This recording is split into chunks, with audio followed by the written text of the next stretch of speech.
కోనసీమ తిరుమల వాడపల్లి వెంకటేశ్వర స్వామి వారి ఆలయంలో హుండీల లెక్కింపు కార్యక్రమం నిర్వహించారు. శ్రీ వెంకటేశ్వర స్వామి వారి, శ్రీ విశ్వేశ్వర స్వామి వారి ఆలయ హుండీల నుంచి మొత్తం 1,28,07,874 రూపాయలు ఆదాయంగా లభించింది. అన్నప్రసాదం హుండీల నుంచి 28,23,211 రూపాయల ఆదాయం లభించి మొత్తంగా 28 రోజులకు 1,56,31,085 రూపాయలు ఆదాయంగా లభించినట్లు డిప్యూటీ కమిషనర్ నల్లం సూరి చక్రధర్ రావు తెలిపారు. నగదుతో పాటు 27 గ్రాముల బంగారం, 1 కేజీ 150 గ్రాముల వెండి కానుకలుగా లభించినట్లు ఆయన తెలిపారు.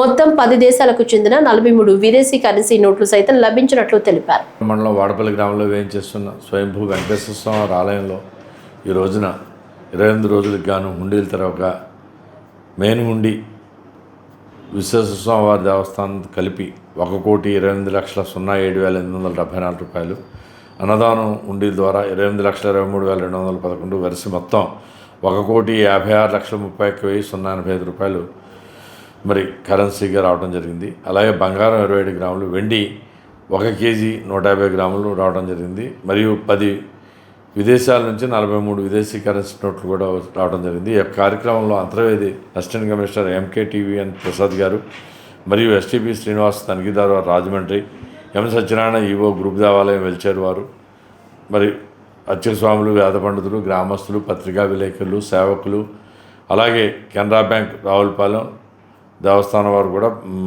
పాల్గొన్నారు.